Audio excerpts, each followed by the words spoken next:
So a simple analogy that we have actually come up with is comparing cell-based meats to plants and fruits and vegetables grown in a greenhouse. So in a greenhouse, what we do is we take a small cutting of a plant and then we put it in a controlled environment, where you control the temperature, the humidity, the soil, the nutrition. And in a couple of months, what you get is real apple or real tomato or real, eggplant. It's still the same vegetable that you eat, but it doesn't come from a farmland, because in the farmland, the issues of, climate change, drought versus flood, pests and all of that happen. But all of that is done in a controlled environment inside a greenhouse. But at the end of the day, it's still a vegetable, still a fruit, still a plant. It's not, it's not something that's completely different. So similar to that, what we do in cell-based meat is we take a small sample of stem cells. Stem cells are kind of like the birth cell of any animal. So any living thing in this earth, including plants, have stem cells. So stem cells is kind of that first cell that is formed after the fertilization process. And this cell has an amazing ability to form any organ outside of the animal's body or inside of the animal's body. And that's exactly what we exploit. So in our case, when you're looking at shrimp, once you de-shell the shrimp, take off the shell and the head and the eyes and so on, what you have is meat, and this meat is 100% muscle. So that's what we eat, in general. So we take muscle stem cells and we put them in an environment that's very similar to where the animal grows. So the same temperature, the same pressure, the humidity, the pH, what we feed the cells, all of that is very, very similar to the animal. So we trick the cells to think that they're still inside of the animal's body.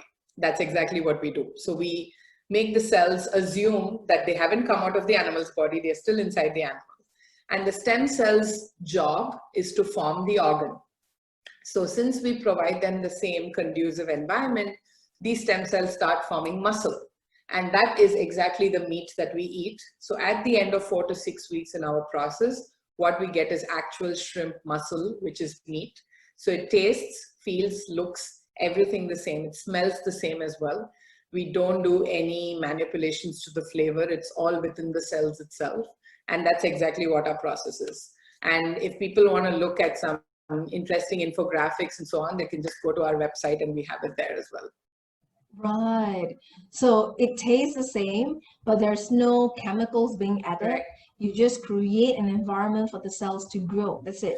Correct. So if you look at where we get our shrimps from currently, data has shown that 70% of the shrimps that we eat in the world right now are farm shrimps. So they're not from the ocean, because the ocean has depleting amounts of shrimp currently. So when they put out a net, they're not getting as much yield because we have basically killed most of the shrimp populations, unfortunately, in the oceans.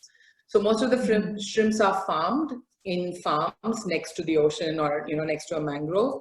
But this has very adverse environmental and health reactions because a lot of chemical is used to grow these shrimps. And the larger the shrimp, the better the price. So these shrimp farmers or companies end up using a lot of unhealthy chemicals to make these shrimps look bigger.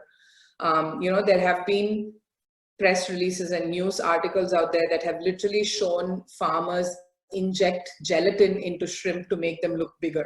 So what you're eating is not even shrimp meat. It's some random chemical that's being injected to make the shrimps look big. So in our case, we don't use any of that. So there's no worry about antibiotics or bleach or gelatin or chemicals. We use as natural products as possible, and all the products that we use are edible. They're food grade and edible so that it doesn't cause any adverse effects for the human body in the end.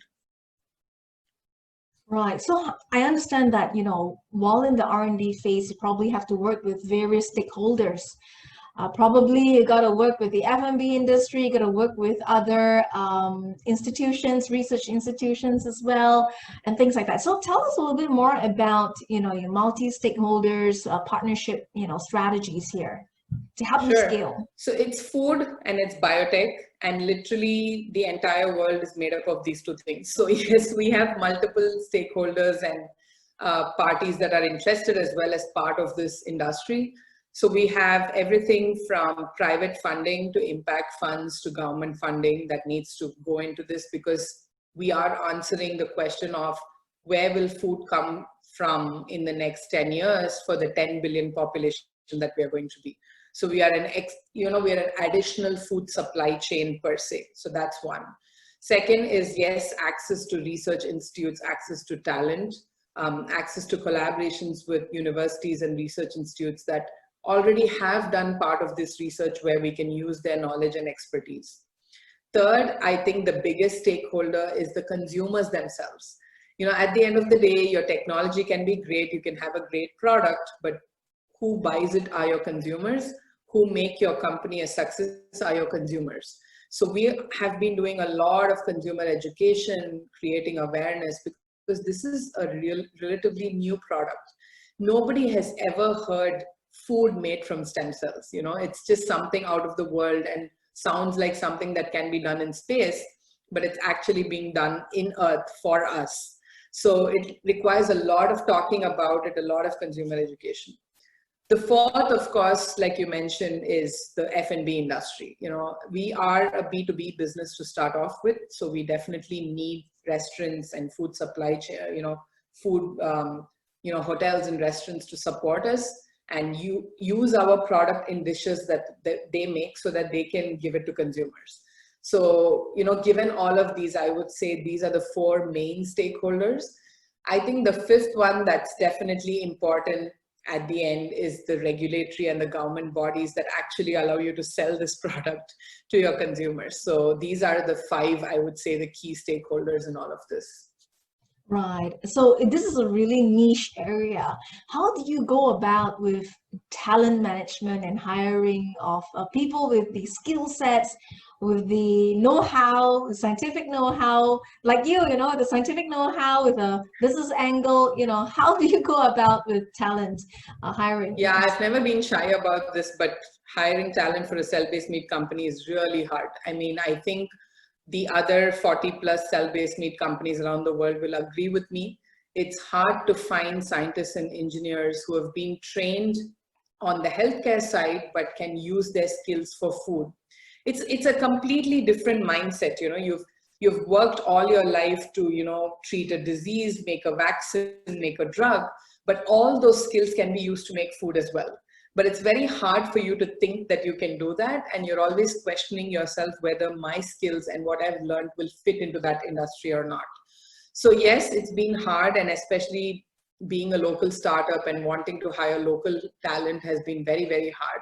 I think first thing is Asians are very risk averse. We have seen that a lot. And it's very hard to get an Asian person who has a well-paid job to quit that job, come and join a startup that still pays the person well, but still, getting that steady paycheck, working in a bigger organization is what we are taught as Asians, from our parents, our families have always taught us that. So entrepreneurship, innovation, and working for a startup is something that's completely out of the ordinary per se. Second is, like I mentioned, they don't identify that their skill set actually works for us. So we have to do a lot of encouragement and knowledge transfer and tell them that, hey, what you're doing in the healthcare industry fits us perfectly. So are you interested to come and test your talent with us? That kind of a thing. Third is, given COVID and, we have been struggling. I mean, we started off as a company with just two people, two co-founders, then we slowly kind of grew to 4, 6, and now we're 14, but we're looking to hire another 7. And we've been looking to hire for the last couple of months, but given COVID and the border restrictions and so on, it's just impossible to bring talent from outside, even though we know there's talent outside. So it's kind of finding that point where you have to find local talent, but at the same time, people are all scared about job security at this point, given that the whole world is kind of going in a downward slope. It is hard, but I think we are making the best of it. We're glad that people who joined us, a year back, 1.5 years back, are loving to work with us and want to stay on for many, many years. So they, that's the team, and the team actually is encouraging their ex-colleagues or friends to apply and see if they want to join a cool startup like Syiok Meats, where they can also kind of contribute to the entire food industry at the end of the day. Yeah.